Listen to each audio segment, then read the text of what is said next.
You think it's strapped? I'm strapped up. Tevin, what was that about? Let's make the fight happen. We strapped the fuck up. Yes, ladies and gentlemen. Welcome to episode 78 of the SZN Podcast. I'm your boy Kam. I'm your boy Flowz. And before we kick off proceedings, my usual housekeeping message, make sure you get at us on the socials, Instagram and Twitter. Link in the bio. And that link will take you to all our links on terms of all streaming platforms, whether that's Apple Music, Spotify, YouTube. Just like, subscribe, leave us a comment, leave us a review on all of those things there. So whichever one floats your boat, if it's audio or visual, we've got it patterned. So yeah, please guys, make sure you follow us on those things there. But yeah, let's get straight into it, bro. I'm rubbing my hands with this one. Man, I got a lot to say. Let's get into it. We got a lot to unpack. The Battle of the Washed.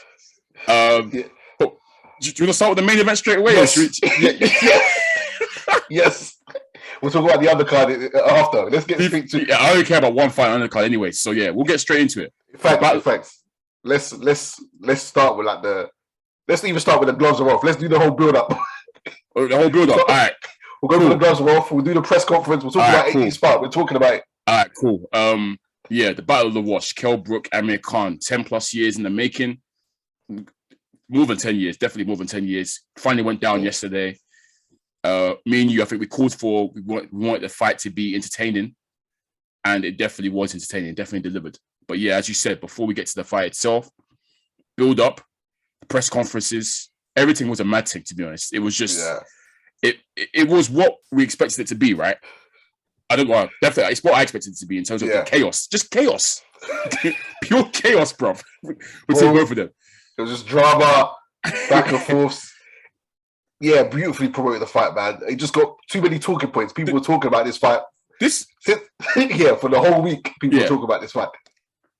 I think in terms of promotion, I want to shout out Boxer and Ben Shalom, because I ain't seen a British fight promoted like this in a long, long time. I can't lie. In terms of the build up, I can tell they put in work for all of this to get tongues wagging, to get people on seats, and to get everyone involved. Because we can't forget, this is a fight where a lot of people, when it was first announced, was like, boo, I don't want to see it. Me included. 8 years too late. CBA. I don't care. But just from this promo alone, I feel like what they've done, the Boxer people, what they did, it really, really helped, I guess, move things along and put things in motion. So I want to shout out to them. But yes. No one does promo like Sky, man. Sky, they had the football lot talking about it. They asking questions in the press conferences. Yep. They promoted it 6, and obviously I wanted to start with the gloves are off because that was that was sensational. That was because we did we recorded obviously because we record on Sundays, and the gloves are off dropped on Tuesday. I think the day the episode dropped, right? Tuesday. Yeah, was it Monday? Tuesday. Yeah, one of the two. It was either Monday night or Tuesday, but yeah.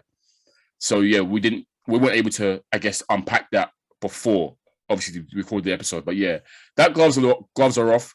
I think I was busting up from 2 minutes in. I was busting up straight away. Both of them firing shots. It's interesting when you watch that gloves are off, you can tell that they both rattle each other, that they both get in each other's heads, and they both, as Khan was playing the whole I'm levels above you, I'm cool, calm and collected. Amir Khan's actually an underrated talker, you know that. I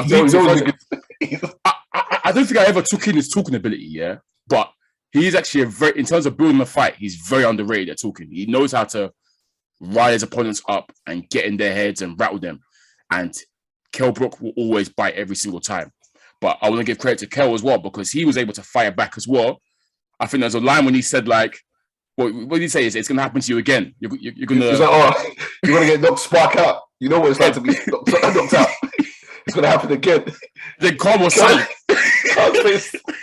I don't know if it's the editing or what, but Khan's face was like, damn. Yeah, Khan didn't even have a retort to that. But he was like... flashback. For PTSD hit him hard. So the gloves off was a really good occasion between both of them. They were both going at it. Once again, highlighting the fact that these two, there's so much history there, innit? They know each other well. It was translated, obviously, them from the gloves are off. We go into the final presser. You know, the thing is with Khan, he little bros Kell Brook. That's it. That's it. He just little bros him. It's just like he mugs him off. Like when he was like, "Oh yeah," Kell was complaining about not getting credit. And he was like, "Oh, you want credit? Well done." And he was smart. And Kell was rattled. Yeah, he was fuming. Kell was like, "I didn't know what to say," but yeah. He's like, "Oh, congrats! Oh, you went over. Yeah, you went over to America. Well done. Went to America. Beat Shawport. Beat the title. Well done. Congrats." Well done. Smiling at him. And you saw Kell's face visually. He just wanted to lash out. Like he was fuming. Head gone. They were just rattling each other that whole thing. And obviously, I think Khan's the better speaker. So yeah, he is.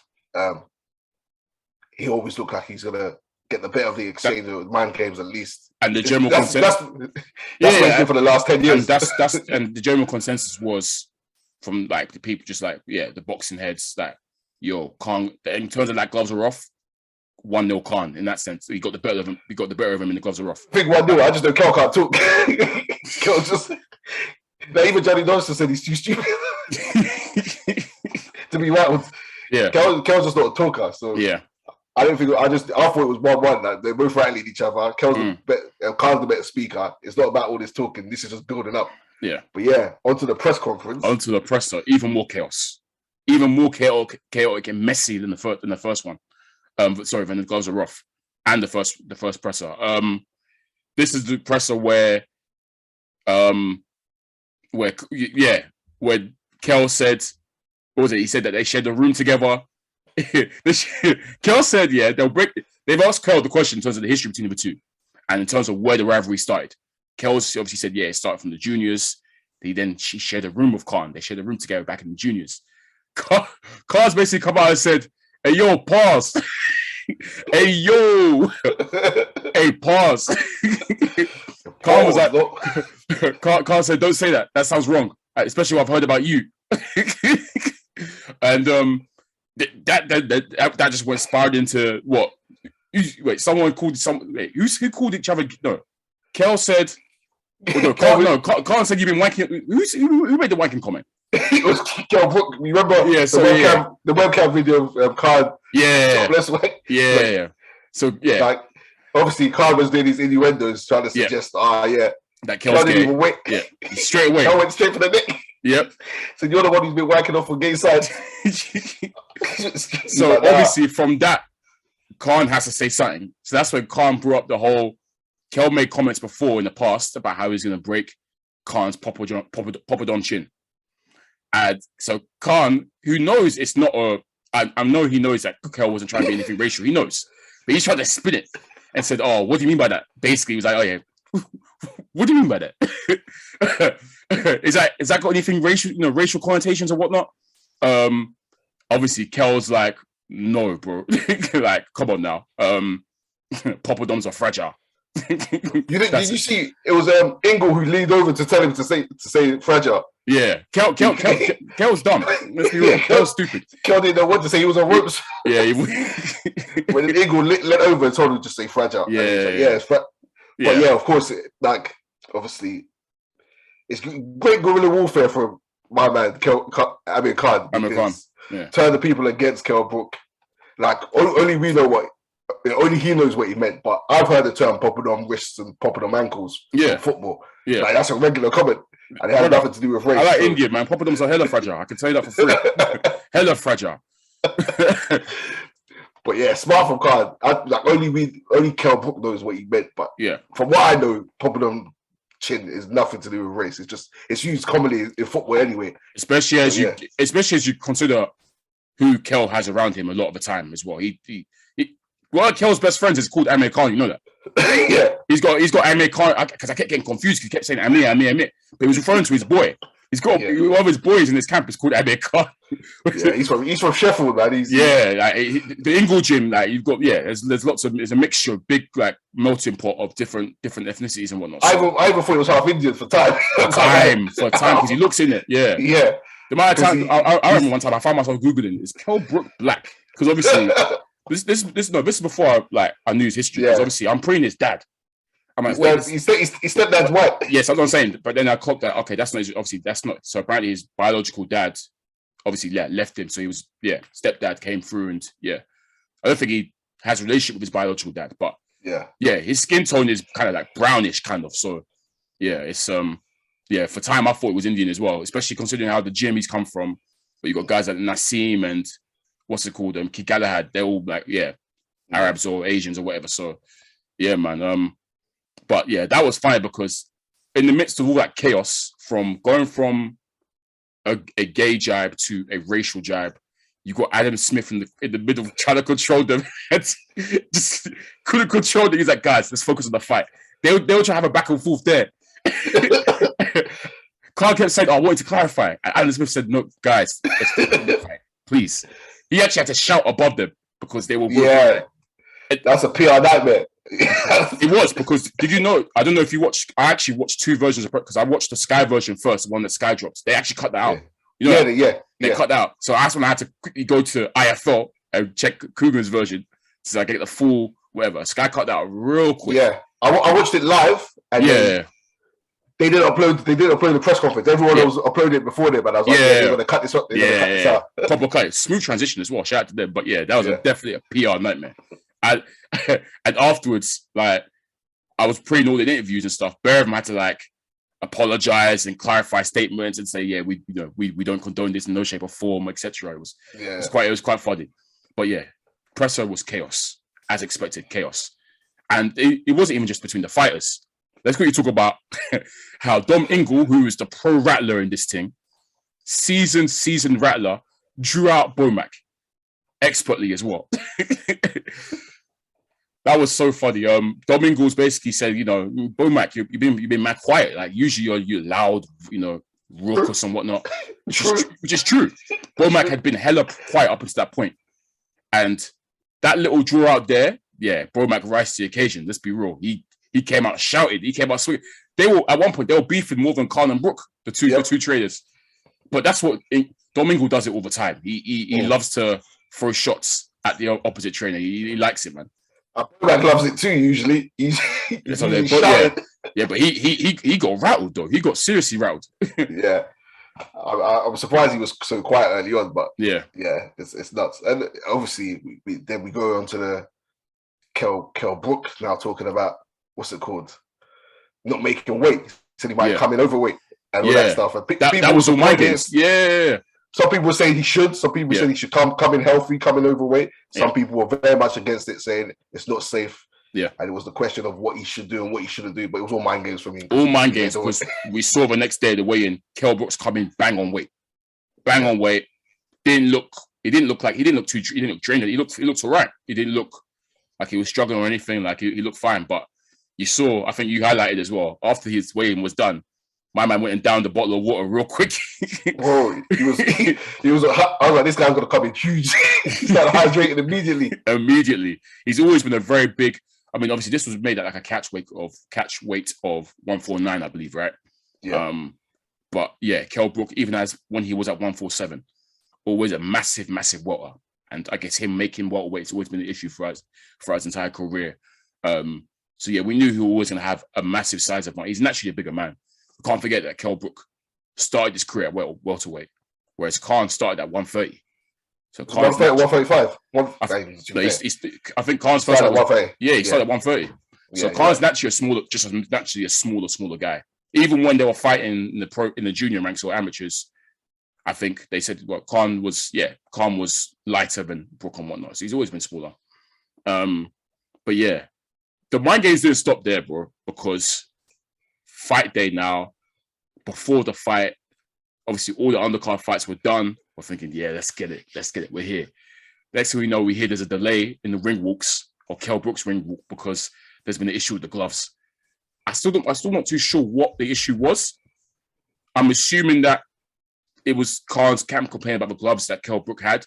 Yeah, that's what it was. Because when obviously Kell's got to the ring and in the ring, he's changing his gloves, which is, I've never seen that happen before. Have you? Yeah, I can't remember. No. Not yet changing gloves in the ring now. In the ring, not quickly before the fight starts, but in the actual ring, crazy. Never seen that before. That's unheard of. All my games, once again, I'm sure, it's just doing whatever they can to get the ups before the fight happens. It's guerrilla warfare, mental, whatever you want to call it, art of war. Sun Tzu. Because we can't forget that all the demands have come from Khan's side, and Brooks had to bend over for every single demand Khan's made. So yeah, this is definitely just one last quick little dart, just maybe try and rattle him, etc. But that's not ideal, man.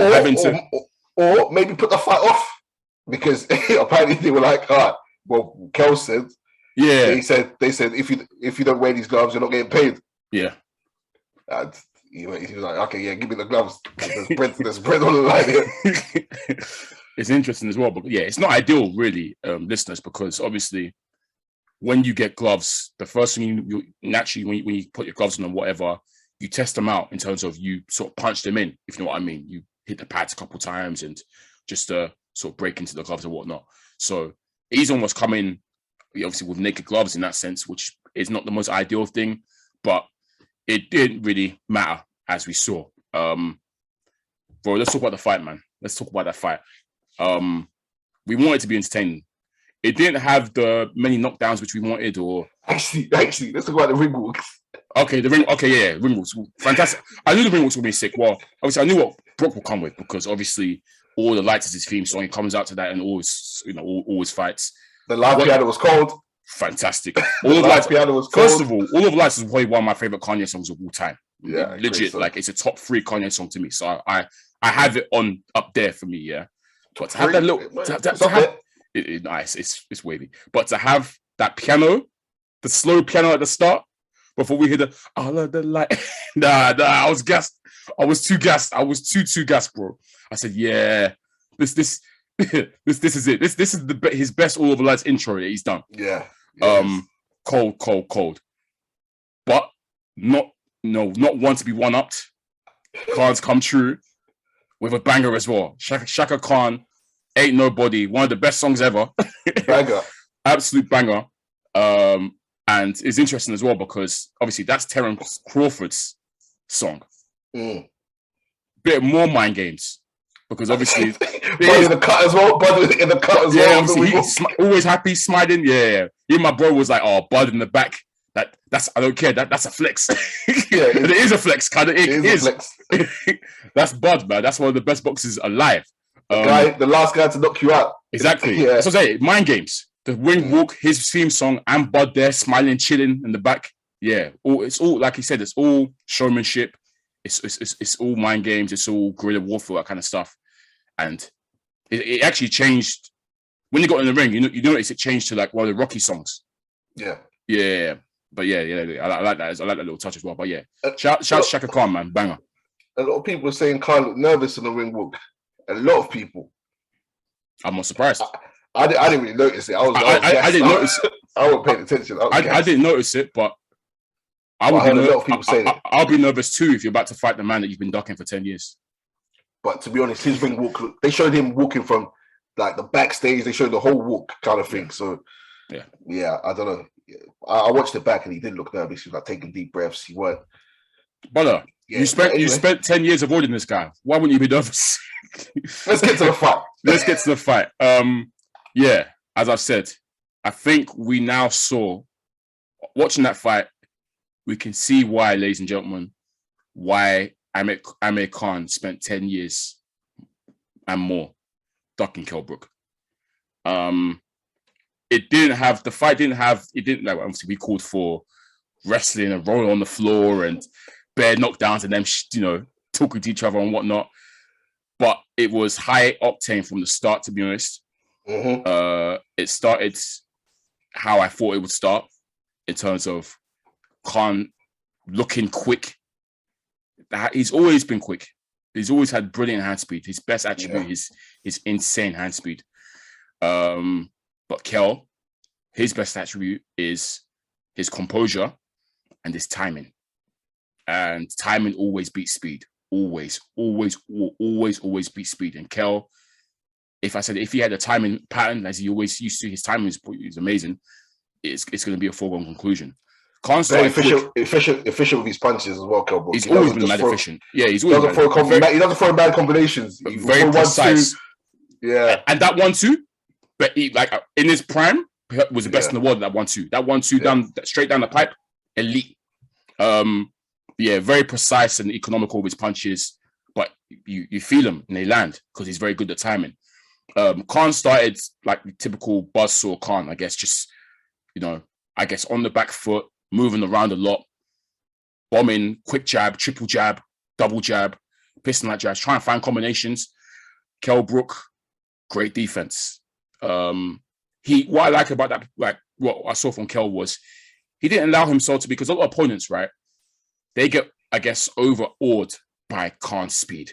It's blistering, the speed, right?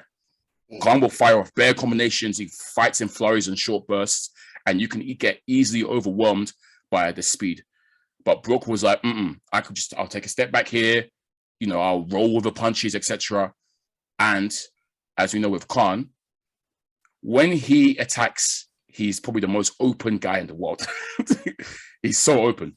So it started off him, trying to force the issue, I guess, and trying to box Kell's head off. Kell, in that first round, timed him perfectly.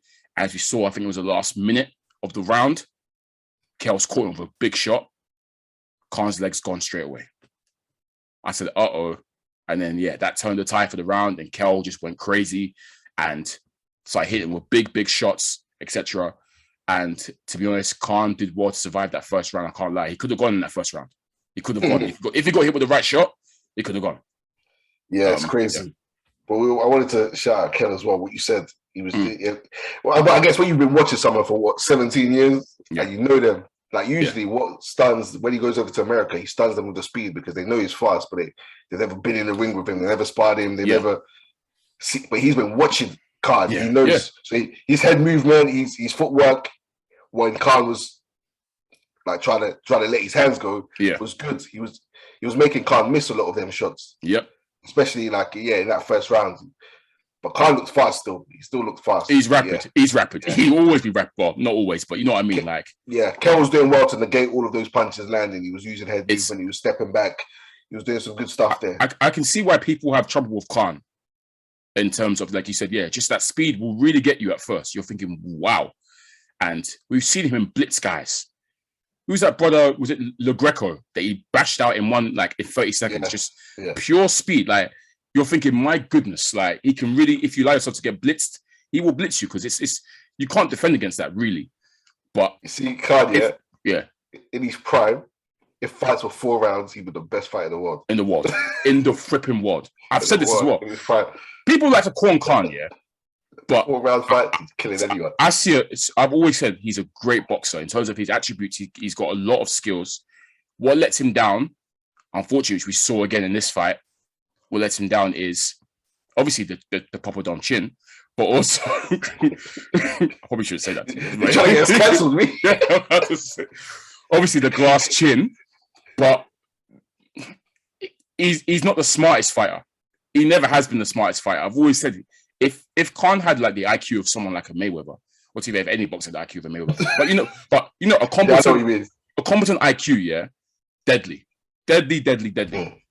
Khan, throughout his entire career, the same weakness is he only has one plan. Blitz with a hand speed or whatever. And unfortunately with him, when he starts throwing off his when Khan opens up, left hand's always mad low. He's everywhere, everything is low. He's so prone to being countered and timed. And a good counter puncher or a person with good timing can always rock him. And obviously the lack of chin makes it easier to rock. But also,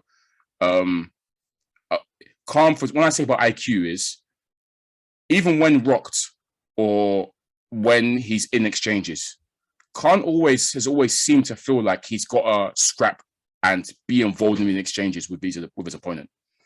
Like we saw it even yesterday when he got hurt. Instead of him trying to hold or trying to slow it down or whatever, this guy was trying to open up with Kell, and it's like, brother, your chin.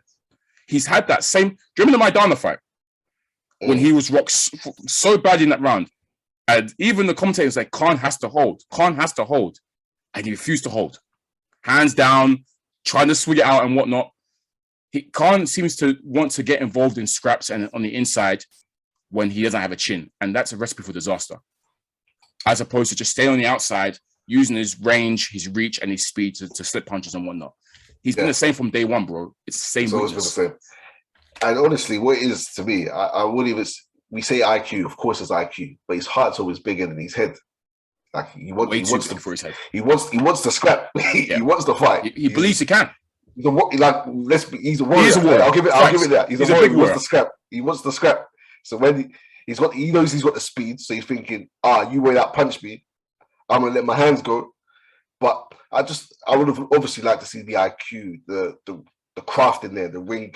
Defensively, the IQ is the main thing. His defensive work. He needs to be smart with that, and maybe switch up the tempo with the hand speed because it's always speed. As I'm saying, it's literally it's with Khan. It's plan A only. You know, we see a smart fighter. Look at Terence Crawford. We see him make adjustments. You see smart fighters make adjustments when something's not working. Khan will stay with plan A. It's plan A. It's hand speed or die. Literally, that's it with him from day one.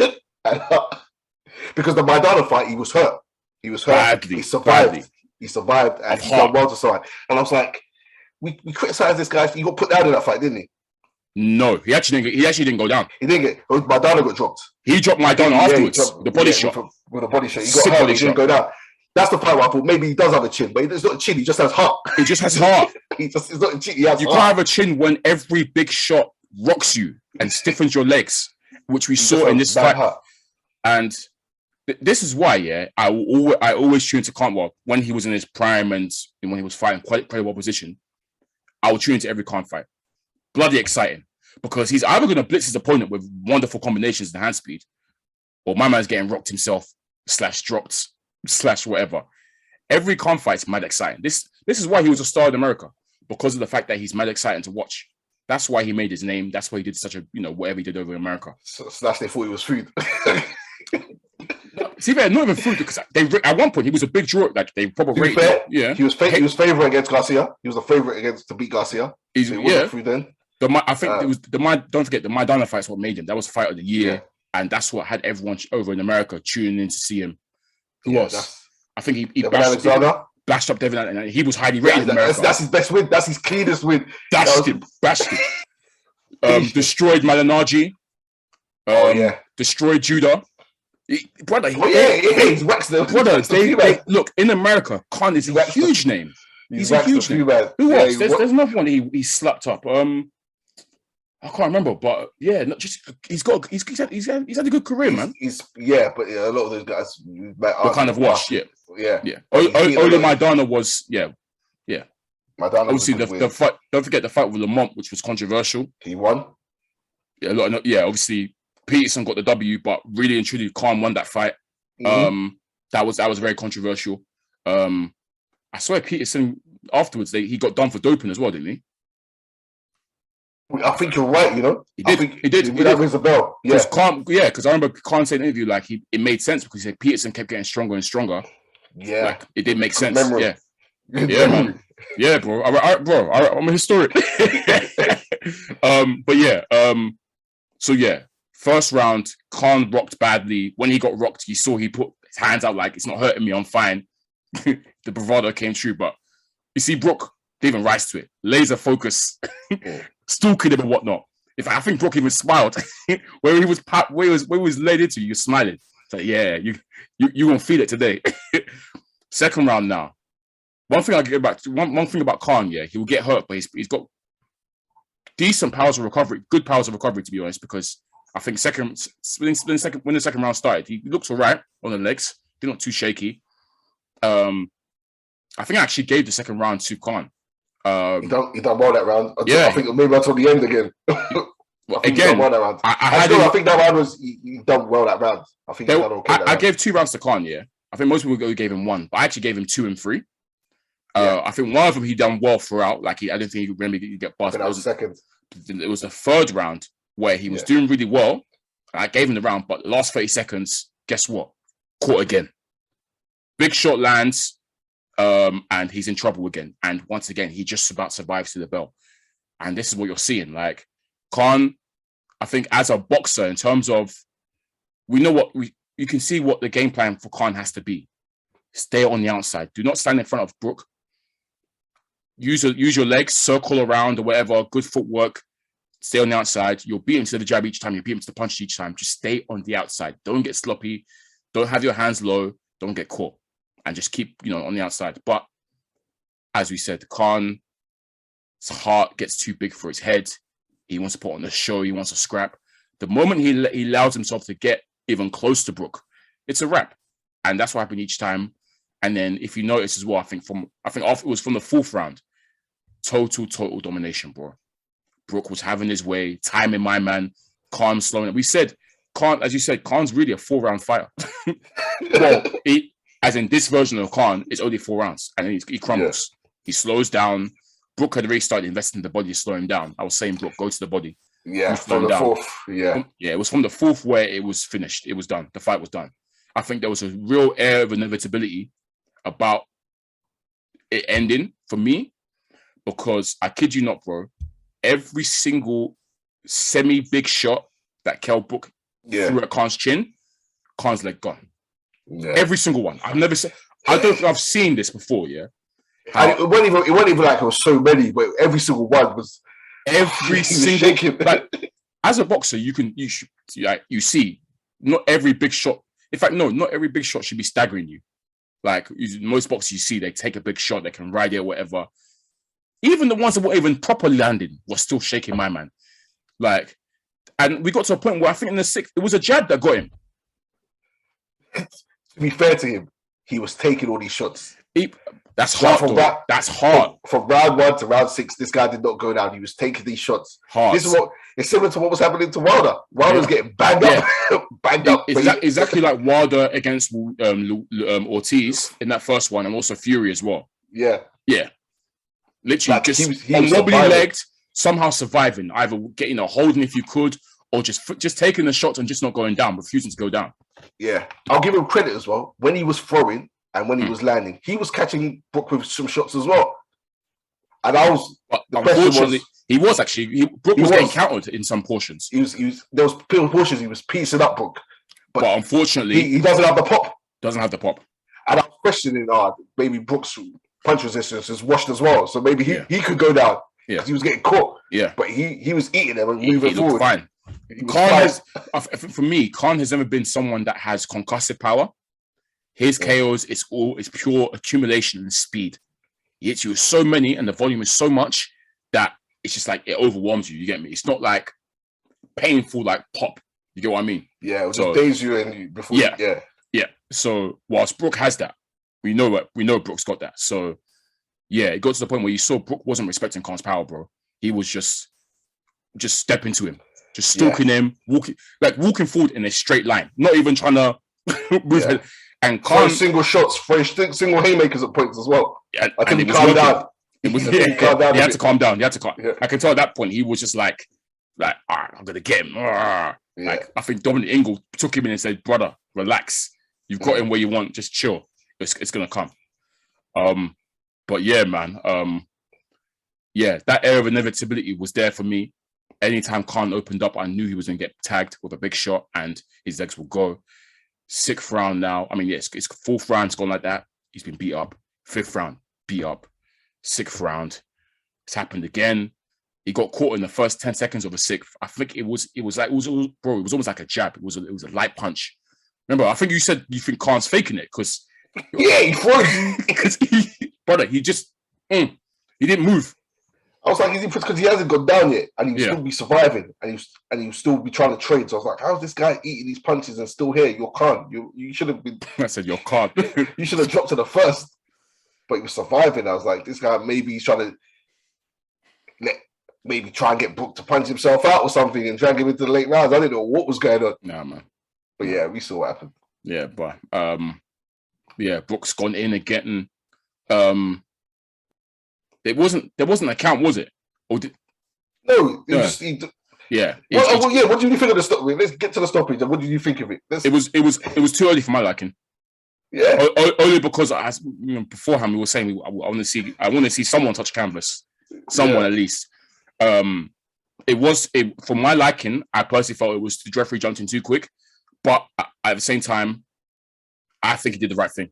Funny enough, and I'm not mad at it in that sense because of the fact that Khan was getting pieced up for a good 2-3 rounds.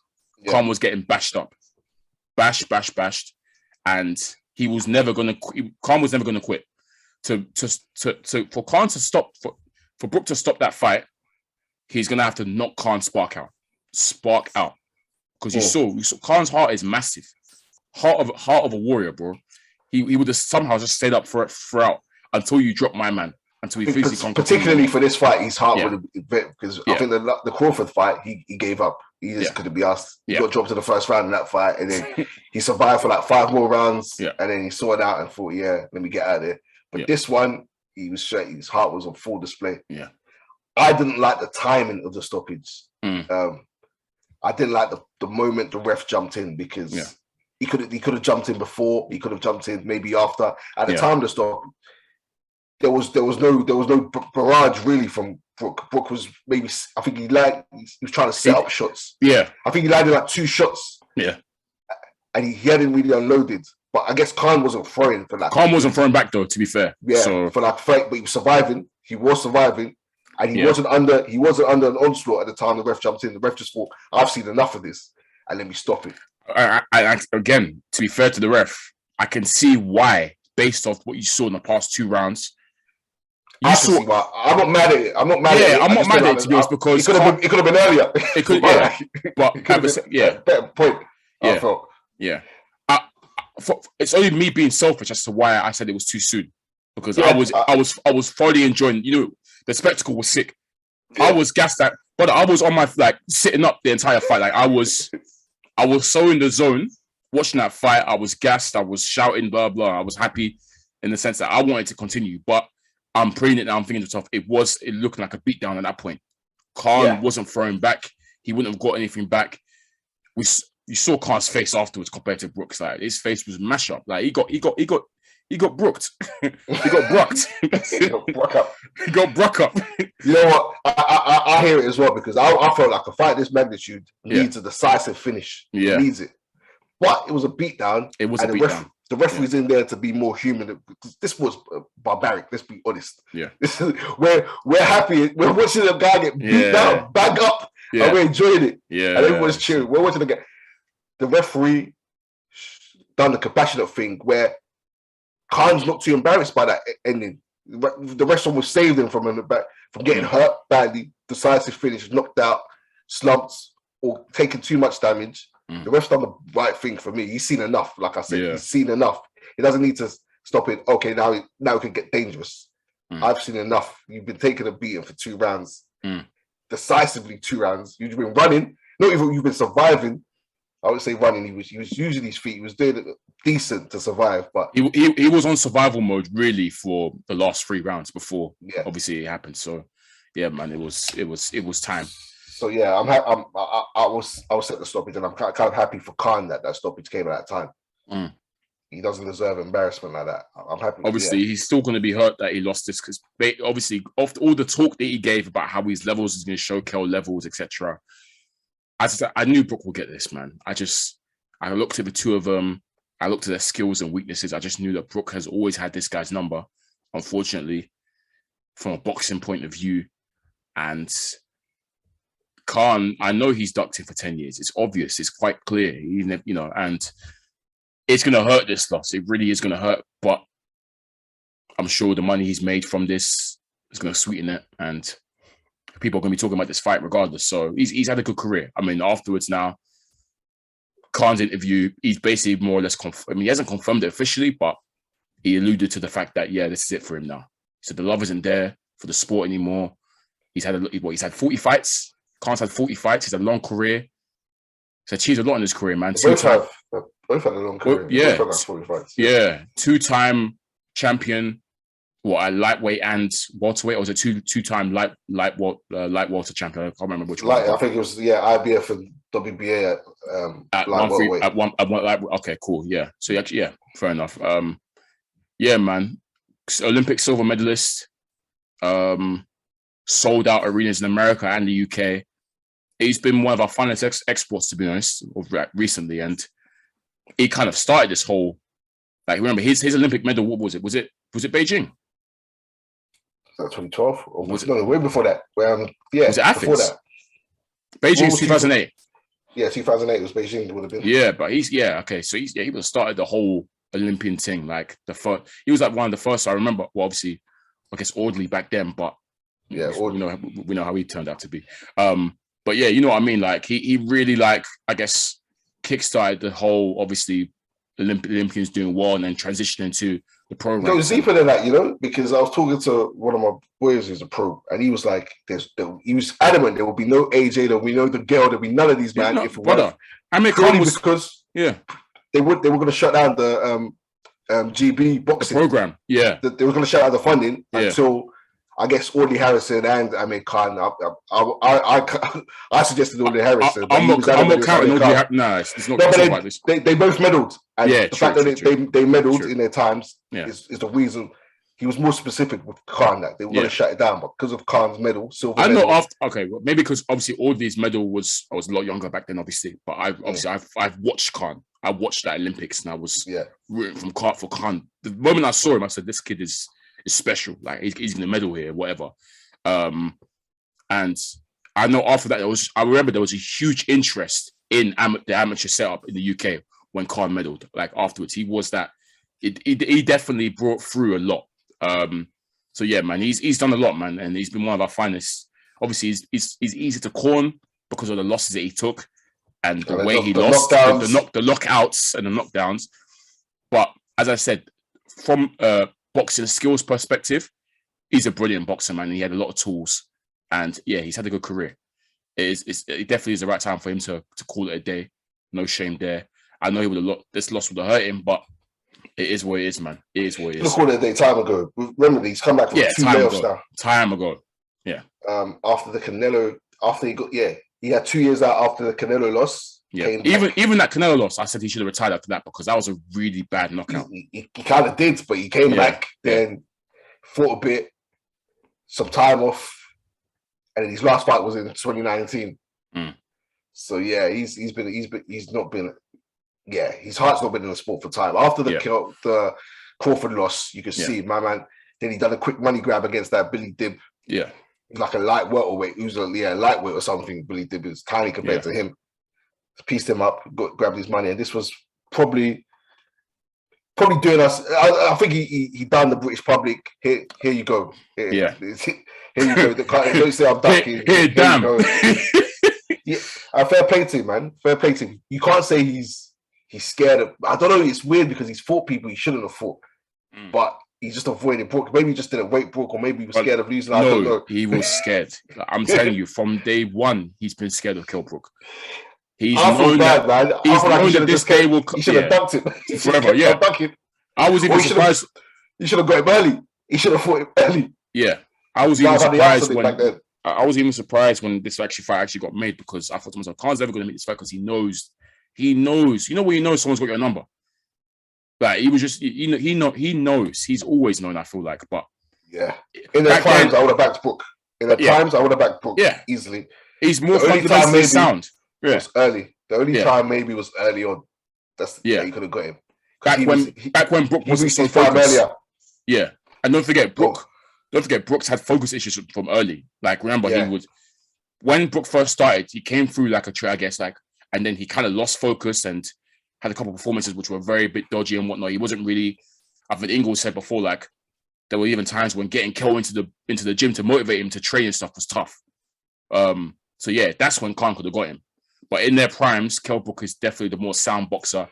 He's got more to his game in that sense.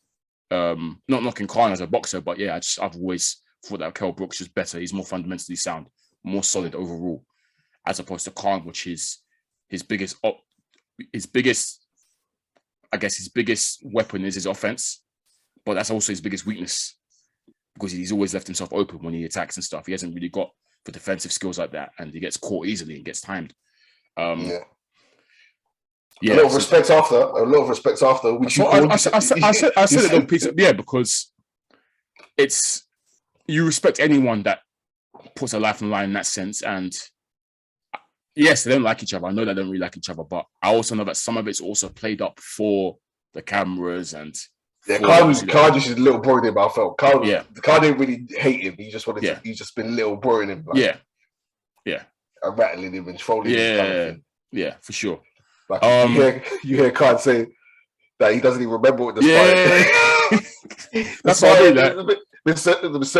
I believe he remembers sparring him, but he doesn't actually remember how it went. Yeah, but to be fair, these guys sparred. Neither does Brook probably. Yeah, but to be fair, Brook confirmed it. He said that when they sparred, he agreed that Khan, when they first sparred, like Khan was better than him. Like the speed was getting him and stuff. But he basically said that towards the end of the sparring, obviously he started to time my man and get used to the speed and whatever. That was good sparring. He was saying it was that he didn't get scored. He said it was good sparring, but obviously, I mean, Khan, a little boring him was saying, box kill, box kill. He said, "Come on, Kel." But I fully believe that these guys spar millions of rounds, with bare different people. You ain't gonna remember every sparring session. Yeah. So when I was like, this guy's a serious troll. He was saying. He knows how to sell a fight. That's what I'm saying. That's part of the talking. That's part of the showmanship. He knows what is going to build up, get the people talking, get his opponent rattled, etc. So, yeah, he's experienced in that regard, I guess. What next for Kell Brook? Obviously, we dealt with Khan. He's probably going to retire now. Retire. I want Kell Brook to retire, but unfortunately, I don't think he will. His comments were there. retire. Yeah, Kell Brook should retire too. Retire on the high. You fulfilled the grudge match with Amir Khan. That's done now. That chapter's closed. Nice high for you. You saw the celebrations were lovely. You wanted it so badly. You got it. Call it a day, man. What's left for you, man? What's left for you? But unfortunately, Kell was there saying that he feels great. He feels rejuvenated and that he's ready to, to carry on fighting, that he's not done. So there is a chance that Kell Brook might carry on. And unfortunately, we're already seeing a couple of opponents that are vying for him. These are both clowns. I'm going to diss now. I know you're saying that. I'm going to cook him. I'm about to cook him. Now, we'll first do Conor Ben. Conor Ben was actually before adamant that he was Team Khan on this one. And he I think I was watching his interviews and stuff. He was saying, he thinks Khan's going to get him. He basically implied that Brook is washed and Khan is going to box him up. So obviously, they obviously interviewed him. He did keep changing. He said he did keep changing in his head. But the one I saw was when he like, definitively said, Khan's going to get him. I think the day before and on the day, he was like, Khan's going to win. Yeah. Obviously, they've interviewed him afterwards. And he said, he didn't expect that to happen. Hats off to Brook, etc. Naturally, of course, Conor Ben, who has called out both of these men beforehand. I think he's called them both out on Twitter. They've asked, obviously, Conor Ben, like, Wagwan, would you want to fight Brook? And Ben was bullish and said, I think I can take him. Yeah, I'd love to make that fight, etc. So Conor Ben is interested. Bro, because you say you had some words for him. What are you going to say? This guy's a goofball, man. Get on my nerves. Get on my nerves. Man says he's a goofball. You've got your rivals there. You've got your actual challengers there. And you're not saying their names. People have been calling for you to fight Avanesyan, and you're openly saying, why don't I need to fight him? You're doing all this chat. Like, I understand if you don't, but then you're calling out people that aren't realistic. You're calling out Eubank last week. Now you're calling out Kell Brook, your people calling to retire. Why don't you fight the people? Why don't you fight the people want you to see? There's Virgil Ortiz, there's Boots, there's the champions. You said, I'll fight Ugas. You're saying these names. Stop calling out people who are semi-retired, who are unrealistic. Fight your rivals. Now, okay, I'm gonna play devil's advocate here. Wouldn't Brook be a great record name on his resume? Conor Ben's resume. In the history books, but not really. Not on paper. Obviously, domestically. On paper, but not with what we're seeing. Brook's finished. Brook can't even make 147. You're campaigning at 147. You're saying you want to be fighting for a title next year. Yeah. Brook's not 147. So you're going to have to fight a catchweight, which derails your plans. There's people in your division which are European champions. Yeah. The top 10 of your division. Yeah. That's who you should be trying to move up the rankings, not doing money grabs. Yeah. It's a money grab he's trying to get. He's trying to, and he's doing his shoulders big. I'll tell you, relax. He's acting tough. Don't kill me. Acting tough for you, back. He was vexing me the whole thing, acting like he's the man. Oh, you're not the man. So yeah, I'll fancy you, man. I'll fancy Brook. I'll take care of fancy my chances. Stop it. I wasn't even one who was trying to see the Avenista fight because I hear what they're saying that it's not really. Yeah, I want to see that, but yeah, I'm really saying you didn't really care. Now he has to run it because you're ducking otherwise. I don't care. You're calling out other people who don't want to see, and don't do money grabs. Either focus on your progression. Yeah. In the division as opposed to calling out these two. Eubank, this guy was saying last week, and now he's saying Brook. Yeah. Stop it. Speaking of Eubank, I hate having to talk about this guy, you know. I've told like you said that I really dislike. I really dislike this guy. Eubank has now come and said he was at the fight. They asked him beforehand, who do you think is going to win? He said Khan. He said he wants Khan to win because he doesn't like Kell Brook. He's got a grudge against him. They've now obviously brought him into the studio post-fight to get his thoughts. And Chris Eubank does what Chris Eubank does. Mr. Main Character Syndrome. It's going to be all about me. This guy starts going off on a tirade about how he hasn't liked Brook for a long time, that he's always wanted to beat him up. He's disliked him because apparently, according to him, Kell Brook is the reason why he didn't fight Triple G.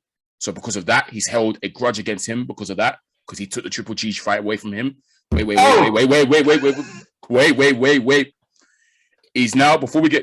He's also gone on and said that, yeah, he'll be looking to make that fight ASAP. He's called him out. He said, oh, yeah, you know, I'm surprised by your performance. Let's see if you can box like that against me, etc., etc., etc. Basically talking like he's the man. He's the man they're all trying to see, etc. First of all, Chris, how could he say, I'm going to say, I think Chris Eubank is the most shameless boxer alive. He needs to find shame immediately. How can he say Kell Brook is the reason why he did not get the Triple G fight when this guy lost his pen? The contract was there and he did not sign the contract. He bottled it. How? He said he's holding a grudge against Brook because he took his fight. What? Doofus. The fight was going to happen. You refused to sign. Brother, you lost your pen. The contract was there. You didn't sign the contract. Unless Brook stole his pen. Brook stole his pen. He bottled it. He didn't sign the contract. He was meant to fight Triple G. The contract was there, written up. What he had to do was sign. He didn't sign. So they offered it to Brook. Brook went and signed because he took too long. Negotiations broke down. From what I heard at the time. Because apparently they kept making like bare demands after the agreement had been made. The Eubanks apparently very notorious, like difficult to deal with. Yeah. Apparently they agreed the contract and everything, and then last minute they came with bare extra demands and whatnot, and that broke down negotiations basically. So which is why they offered the fight to Brook, because Triple G he needed an opponent, and that's why Brook took it. That's not on Kell Brook. That's the fact that you lot bottled it. You lot bottled the fight. You didn't sign the contract. He did. He's mad at himself. How can you be mad at someone? Yeah, that's the worst comment. That's the biggest bozo comment I've heard this year. Said he's the reason. You're the reason the fight that happened. You. He saved you. You should be thanking him. You would have got stuffed. He's your hero. Now he's there. And cool. Now, is this not the same Chris Eubank Jr. who a couple of weeks ago said this year is all about title fights for him, big fights, title fights? That he wants the Charlos, he wants the Canelos, he wants the Triple Gs, he wants all the title. He said this year is a year of title fights only. So tell me now, why are you chasing a fight with a finished Kell Brook, who isn't even in your division, who is 2 divisions below you? Wait, what? What? This guy's a cow. What? Wait. What belt? Tell me what belt at 160 does Kell Brook hold? So man wants to pick on the guy that's 2 weight classes below him, the smaller man. Instead of you to go make that fight with Demetrius, go make that fight with Triple G. You was on PBC, you didn't fight Charlo. What are you doing? Guys, useless. On Twitter, he wants it with everyone. He wants it with everyone. How many mans this guy called out? Last week it was Felix Cash. The week before it was Conor Ben. And this week it's Khan Brook. All three of them are in different divisions. This guy is insane. He's actually insane. Shameless, like you say. Shameless. Mad shameless. All talk, no action. He's 33 and he's never had a world title. And he's had one world title fight in his entire career. One world title. At 32 years, 33 to 32, one world title fight in your entire career. And apparently this year is all about titles. So why are you calling that Kell Brook? He too standing there, posing the posture. He's the big... Nah, man. Chris Eubank was shadow boxing. He's a waste man. This is why I call him. I can never rate this guy. Never. And Eubank Senior, Nigel Benn must be tossing and turning. They've got some bozos. Bozos, I swear to you. He was entertaining Conor Ben. That's to me. This guy's the biggest clown. I'm sorry. This guy's a clown. Chris Eubank Jr. is a joke, man. That I'm sorry. That is crazy. Let's talk about fighting all comers, and then there's people, the fans want to see you fight, and you're not saying their name. You're not fighting them. And I'll be defending both of them. On this pod, I've defended both of them. Yeah. I'm tired. Yeah, you ain't getting no Chris Eubank Jr. defense from me, boy. Ben, I'm watching you because I like Ben a lot. I ain't trying to, but I'm watching you. I want you to make the right moves, bro. I'll be letting him off. I'll be like, look, what they're doing with him taking the time is fine. Like, he's meant to be fighting Chris Van Heerden next. Yeah, I'll defend that. I'll be like, that's calm. Like, it's not. Don't tell us it's a step up. It's not a step up. But at least he's been with guys that you should be chasing. So, but yeah, But I'll accept it. Take your time with him. Let him learn. I'll accept that. But don't start calling out people that you shouldn't be calling out, and try pull a fast one. Yeah. Anyway, on Brook, I would like to see if he is fighting again. Brook v Furman, make that happen. Yeah. Loser retires. Yeah. That's what I want to see. Loser retire fights now. That might be the pod title right there, bro. I'll just try to see loser retires fights. Brook v Furman, loser retires. What are you saying? Retirement tournament, yeah? Brook Garcia. Well, these guys got to go. If the young bucks are getting you out there, every division we got to have a little retirement tournament. Every division. 154. Who can we put there? Lara's still kicking about somewhere. Nah, he can't be. Danny Garcia moved up to 154. Surely. Lara's still fighting. He fought last year. Against you. Well, he did. Yeah, he did. He did. I think he won the regular belt. Yeah, I remember. Yes, yeah, against some no name. Lara's still going somehow. Shout out to Lara. Great fight, great card. Not great card. We'll get onto the card, but yeah, great fight. Yeah, but sick fight. Kell Brook, I think she retire as well. I think that's the right thing to do, but yeah, I don't know. He might feel like he's still got juice in him. But great fight. He lived up to it. If it went for a bit longer, because I was even saying after round 2, I said, yeah, this might be fight of the year already, bro. But maybe not fight of the year anymore, but it was still a proper enjoyable, exciting fight, and I enjoyed it fully. There is a rematch, Flowz. Would you see a rematch? There is a. Yesterday I was saying rematch because I was gassed. Yesterday I was gassed. I was like, yeah, run it back. But I rewatched the fight again today. Rematch can't happen. Khan would just get. It would be even worse. It would be peaker for Khan. He really is like finished. He's cooked. Yeah. I was saying there. What sells isn't there anymore. They're both past their prime. So yeah. Basically, Khan is just more cooked. Brook is less cooked than Khan. It was the battle of the wash, like we said. It's about it was about more washed, and Khan is the more. Congrats, Khan! You won. You're the most washed. I see people praising Brook's performance, but yeah, he was just against the more washed fighter. I'm not praising his performance. People say, my bro was telling me, yeah, I want to see him fight you. Like, I want to see him fight Ben and Eubank. He still got it. I said, what for beating a collapsed Khan? Yeah. Nah, man. Khan is just really, really cooked. That's it. Yeah. Because in portions there, I'm thinking Brook really should be taking this guy out. If it was a Kell Brook old, he would have knocked him out sparkle. He was struggling to put him away. Let's be real. Even though it was hurting him, he wouldn't put him away. Down to the gloves, but yeah, he shouldn't be putting him away. He should be putting him away, really. But yeah. Cool. Let's quickly talk about the undercard. I only cared about one fight on the undercard, to be honest. I want to give a big shout out to Natasha Jonas.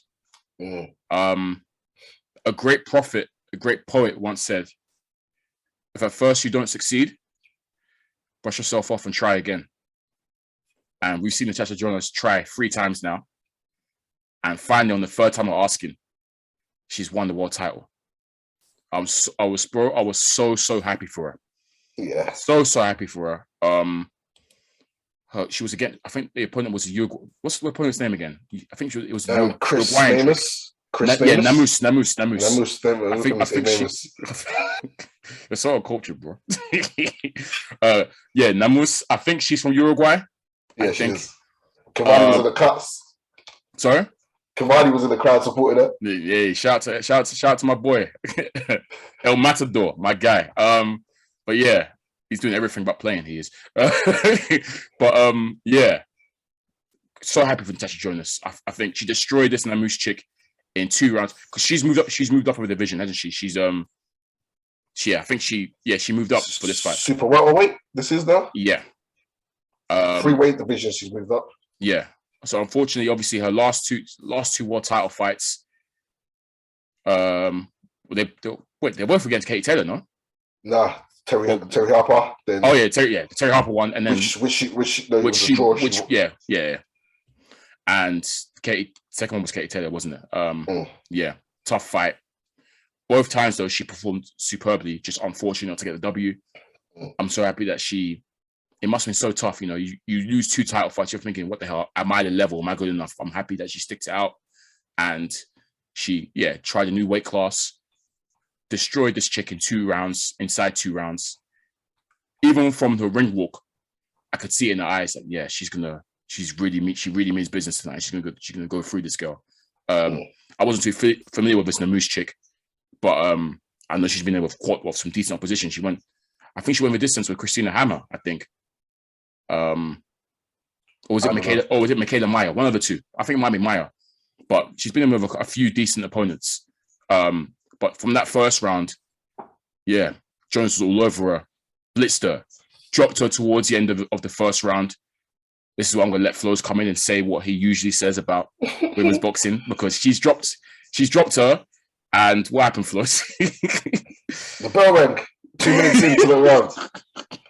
So for me, I'm counting it as a first round knockout. I don't care.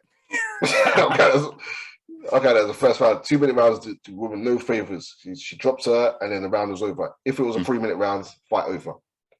It's as simple as that. Fight over. It really was, because she finished her a minute into the second round. Yeah. So if I was a freak like that, she would have got her in the first round, 100%. But yeah, amazing performance. You saw what it meant to her as well, man. The emotion, etc. She deserves it. Really deserves it, man. She's grinded. 37 as well. She's not young, so she kind of had. She probably thinking I haven't got many more chances left. Now I hope that she, that's a nice little earmarker for her to go and do big things in this division. She looks at home. So once again, shout out Natasha Jonas, man. I was so happy for her. I really was. Yeah, me too, man. Super happy for her. Was buzzing. She deserved the Terry Harper win. Yeah, they gave her a draw. She fought her ass off against Katie Taylor. Very admirably. Yeah, very admirably. One of our nominations for Fight of the Year, I remember. Yeah. And this time, this girl looked a bit too friendly. It was obviously a huge question mark. This girl was bigger than her. Looked a lot bigger than her there. Yeah. But she pieced her up, knocked her out, which I didn't expect. Yeah. Yeah, brilliant performance, and no one deserves it more than Natasha Jonas. Yeah, man. Shout out to her, man. Big hats off to her. But yeah, I don't know if there was any other fights in the undercard that you wanted to talk about particularly. I tuned in from Jonas, but go on. So I'm going to criticize the undercard here because it's like half the budget went to Khan Brook, the other half went to Michael Buffer to announce, because I think just before Natasha Jonas, we had the debut of the captain of the GB Olympian team, Fraser Clark, who won a bronze medal. Actually, I saw this fight, actually, And he was against a fighter, a last-minute replacement, granted, but a fighter who's never had a pro fight. He's had a few white-collar fights and had one bare-knuckle fight, which he lost. And he got the call on Thursday after asking his manager for a ticket. And his manager called him back and said, "Yeah, I've got your ticket, but you've got to fight Fraser Clark." What a sport! This guy was picked out from the crowd. This guy was at the weigh-in as a civilian. He was at the weigh-in watching. Asked his manager, can I get a ticket? On Thursday, he gets the call. Yeah, you've got a ticket. Come down and fight. I believe his name is Jack Darnell. Yeah. And you know what?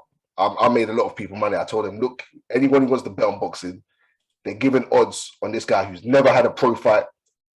He's a civilian. He's down there a civilian. He's had one bare knuckle fight. He's lost it. And he's in there with an Olympian. He's in there with an. You understand? Yeah, this it's crazy. It's crazy. Even his own manager said he's not going to be in there for long. Yeah. They chucked in the towel in the first round. Yeah. He got pieced up, and he got him out of there. And this is a sport, and you could get money on this. My boy got 2-1 betting live on the first round. Oh, did he? Oh, 2-1. That's crazy. that's like Barcelona. Barcelona paying us. That's crazy. I was like, they're giving out free money here. Hey, that is free money. That was on the undercard. There was like 3 first round knockouts. I'm counting Jonas as a knockout. Yeah. On the undercard, it was missed. So for you, the quality, in terms of the matchmaking was poor, and the quality of the undercard wasn't great. Like it was because that's damning. That Fraser Clark fight isn't good. Isn't a good look. And I noticed as well because obviously the fight, I'm sure if they had it their way, the Brook and Khan fight would have come in about 11. But the undercard got breezed through. By 10:15, we were ready. As in, like, by 10:15, all the fights have been done. Like, super early. Like, it was all done. So hella first round knockouts. Yeah. Obviously, we saw with Riley as well. Yeah. He had a good display. I think his opponent was like the most credible opponent. Yeah. Well, the 40-year-old.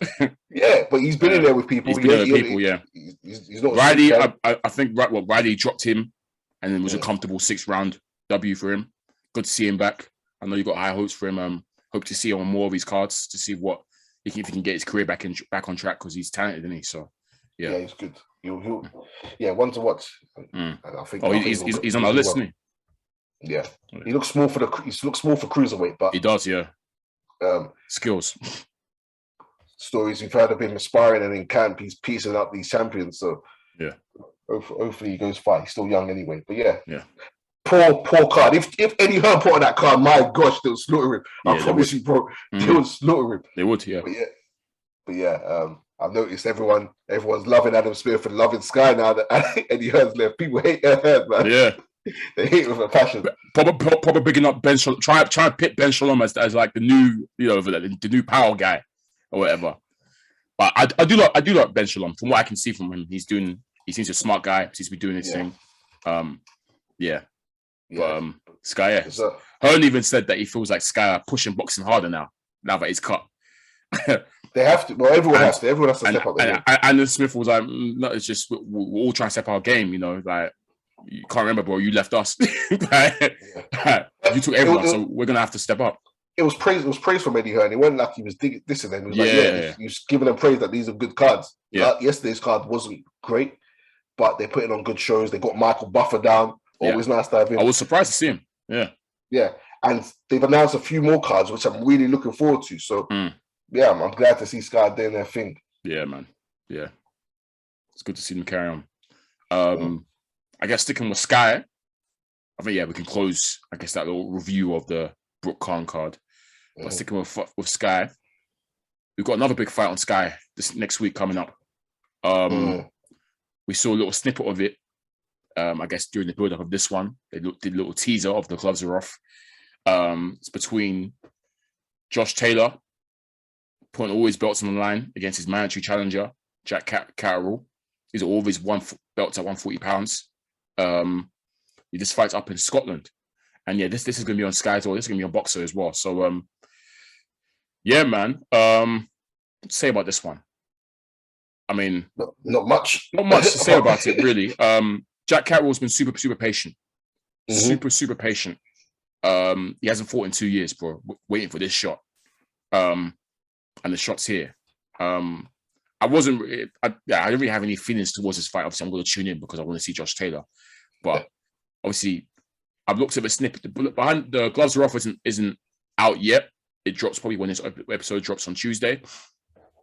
But there was a little clip they put out, and one thing I like about Josh Taylor,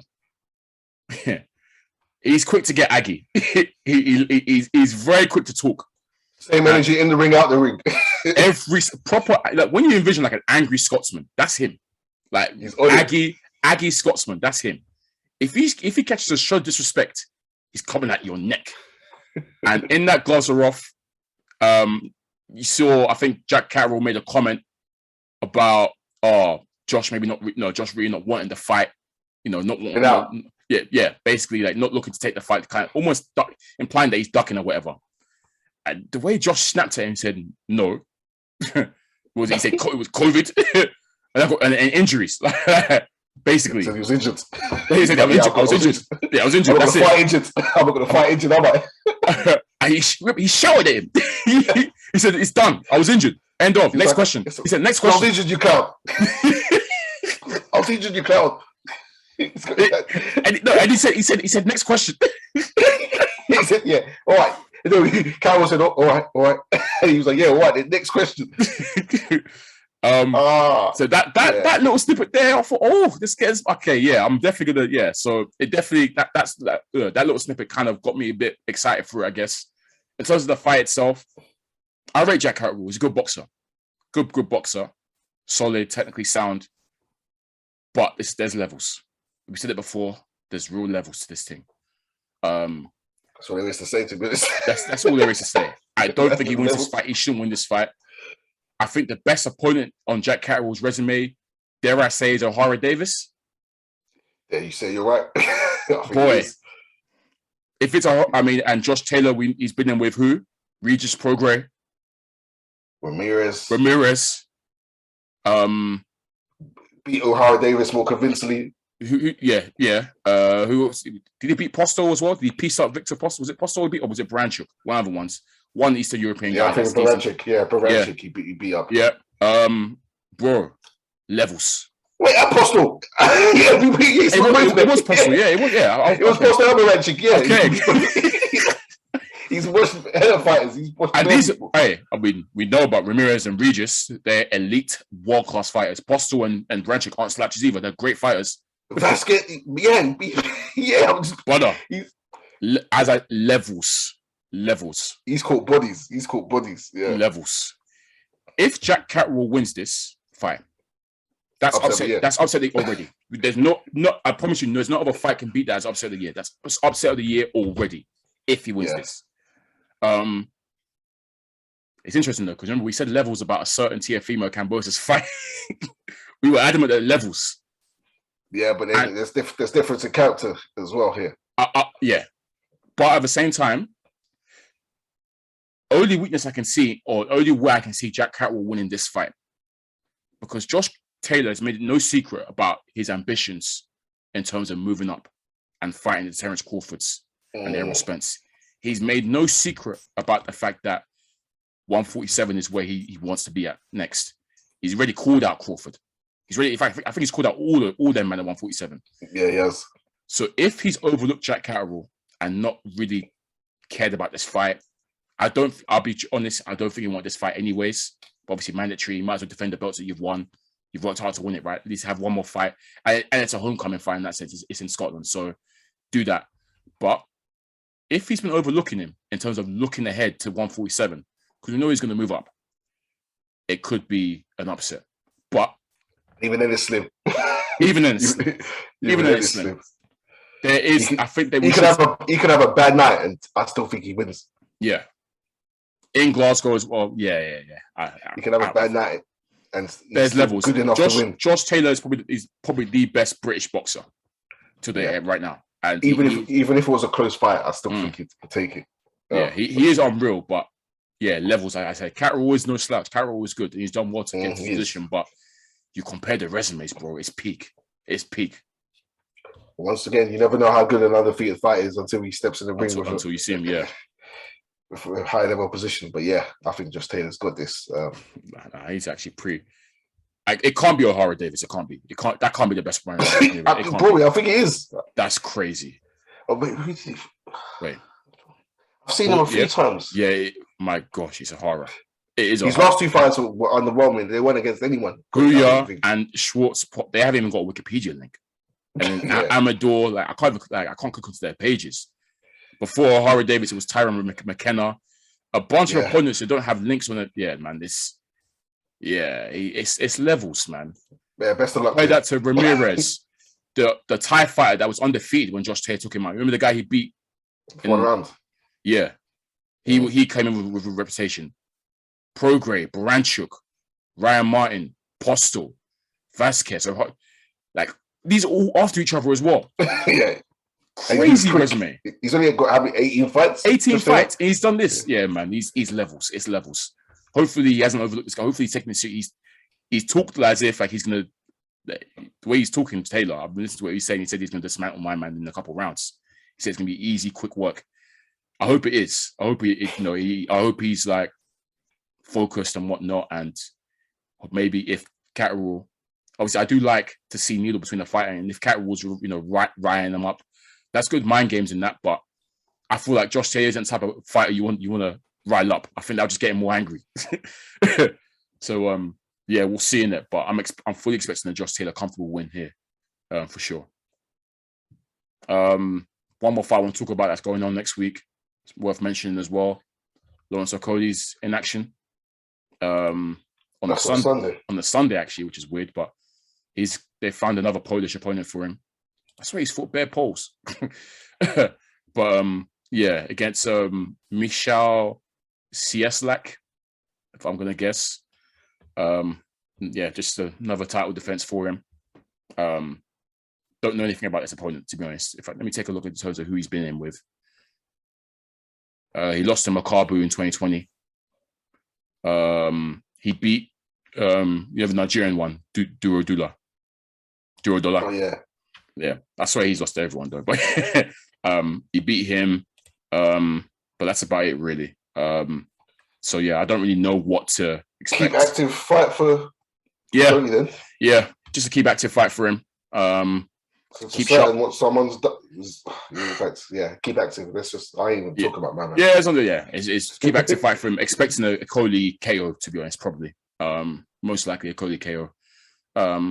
Hopefully, then we can see him maybe unified this year at some point. Hopefully, who knows? Yeah, because obviously before a certain someone was going to be in his division. Nice little segue into talking about that certain someone. It seems as if now, based on what we're hearing and the reports that we're seeing, Canelo isn't going to be campaigning at cruiserweight anymore. Canelo received 2 offers, actually. One from Eddie Hearn, or DAZN, and one from Al Heyman, PBC.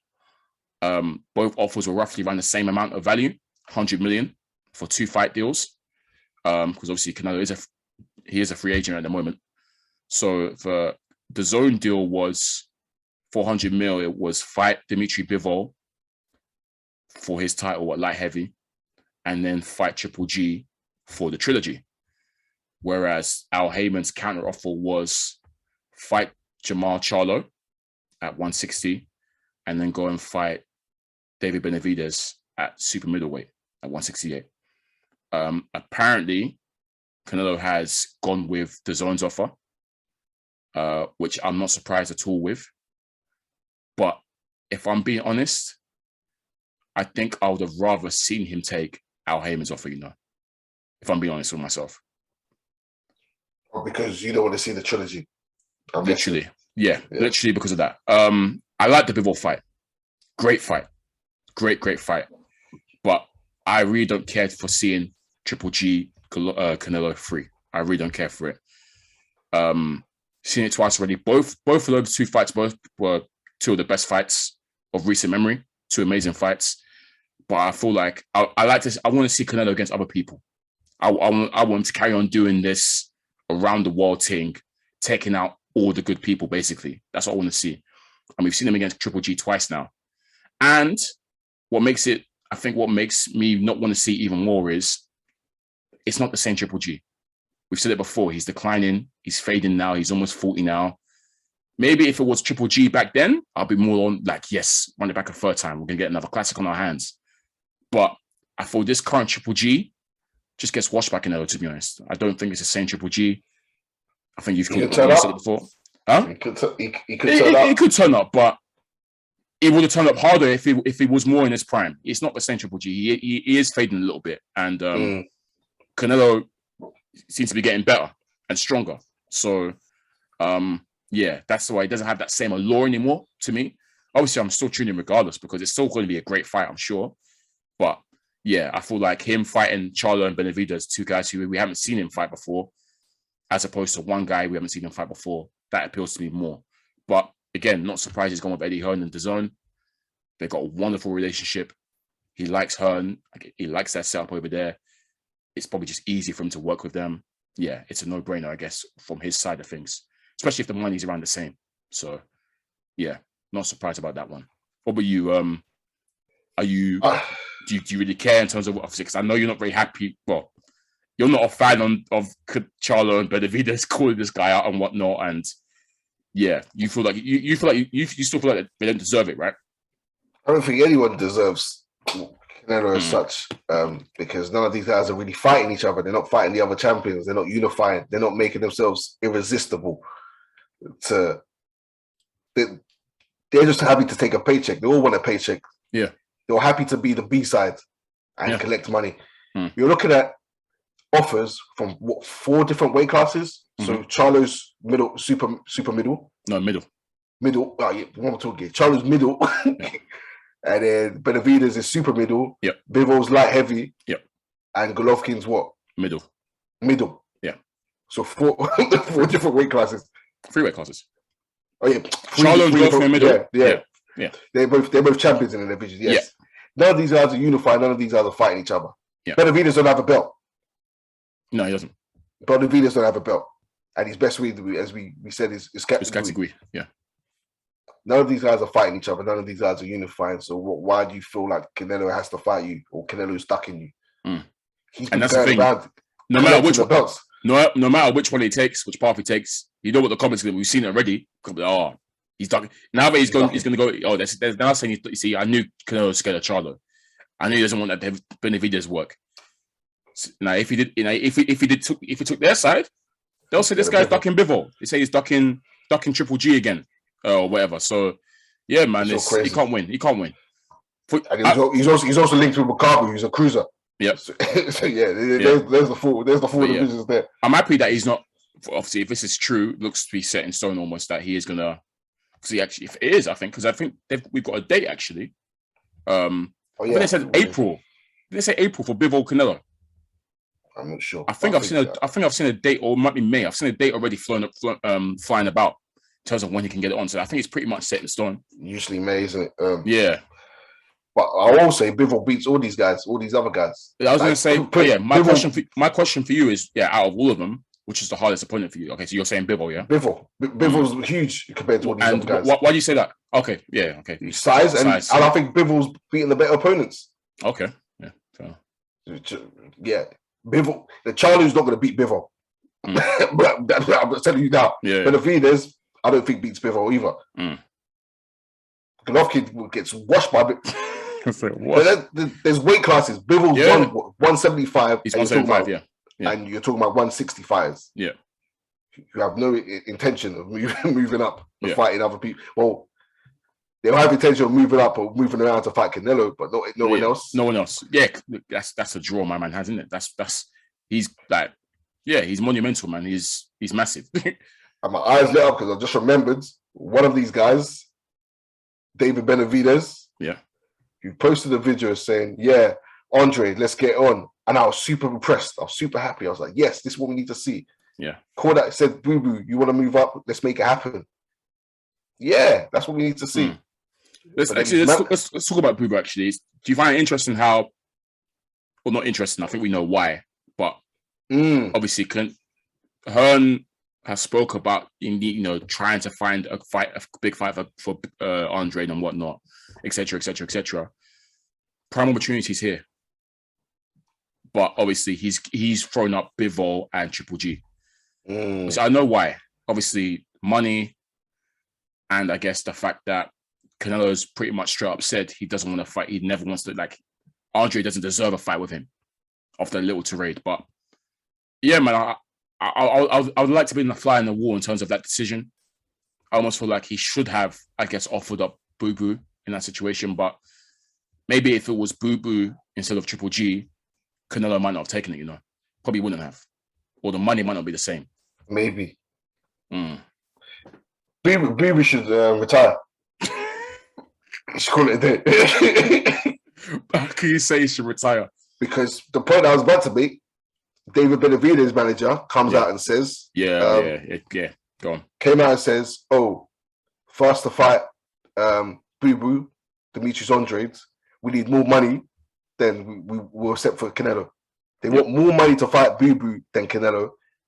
And then it was put to them, so how about the mark of what Eddie Hearn offered Jamal Charlo to fight Boo Boo, which was $7 million? Yeah.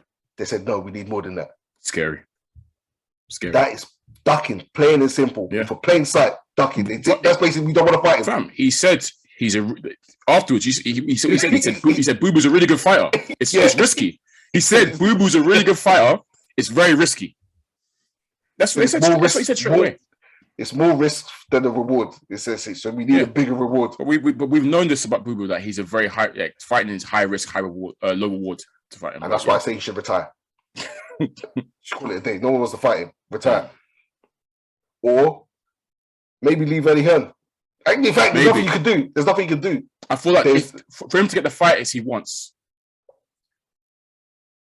it's a piss. Yeah, it has to be people. It's a piss take. Yeah. That he's never fought Triple G. They're on the same stable. It doesn't make sense to me. It's a piss take that Triple G is rushing to make a fight with Morata when Boo Boo is right there. I almost feel as if almost like they haven't offered Triple G. Like Triple G doesn't strike me as a ducker. I can't lie. So I don't know. He doesn't really. Well, apart from Andre Ward, but it's like Boo Boo. Yeah, it's a piss take. So maybe he has to go to PBC. Maybe. Bro, Demetrius Andrade is the most ducked fighter right now. I think so too. Easily. Yeah. As second is David Hayden. More than David. Yeah, I was gonna say more than David Hayden. Yeah. And third is what's my man's name? Heavyweight. What? The American? What's his name? No, the one who Hogovich. Hogovich, yeah. Top three most they trying to see Hogovich either. Like this comment from Benavidez' manager is as wild as scary. It's not that bad. That would forever be the wildest comment. I don't care. Nothing's beating that. But yeah, this comment was scary. I thought, wow, fair. So what's he meant to do? Yeah, he can't. There's nothing. He has to break the bank to make fights. He's now meant to be fighting. But he's got a belt, and the challenger doesn't have a belt. The challenger's asking for. Even the fact that Jaime Munguia has been been number one contender for time. I keep saying he needs another. Jaime Munguia fought on the weekend, by the way. Yep, he slumped his guy. So I don't get how. I don't know what he's waiting for, because apparently he's been mandatory for his last 3 fights, or he's been number one for his last 3 fights. But he keeps asking for more fights in the division. It's scary. It is very scary. I feel for Boo Boo, man. He deserves a big fight. Oh man, this sport's funny. Yeah, man, it's a very funny sport, and let's call it a day, Boo Boo, man. No one wants to fight you. Go do UFC or that's sad, man. Or wrestling or WWE. That's sad. Something. That's so sad. Oh, but yeah, let's wrap up there. Unless you got anything more to add. It's been a great episode. I think there's a bit of news. I think obviously Stevenson and Valdez has been officially confirmed that fight is happening. Okay, cool. And what's it called? Another fight I saw, Charlo versus Castaño. Charlo versus Castaño. That's got a date now, yeah. That's been postponed. Oh, I thought it had a date. I thought I saw news about it. Right. Postponed. Why? Postponed. I think Castaño's got an injury. Oh, that's sad. So I think that's been pushed back like two months or something. So that's a shame. An undisputed fight's been delayed again. Yeah.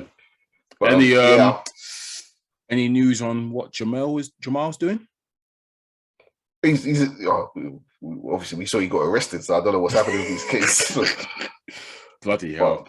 Boy. Oh, it's interesting though, because they got rid of Roddy Romero for doing something. Yeah.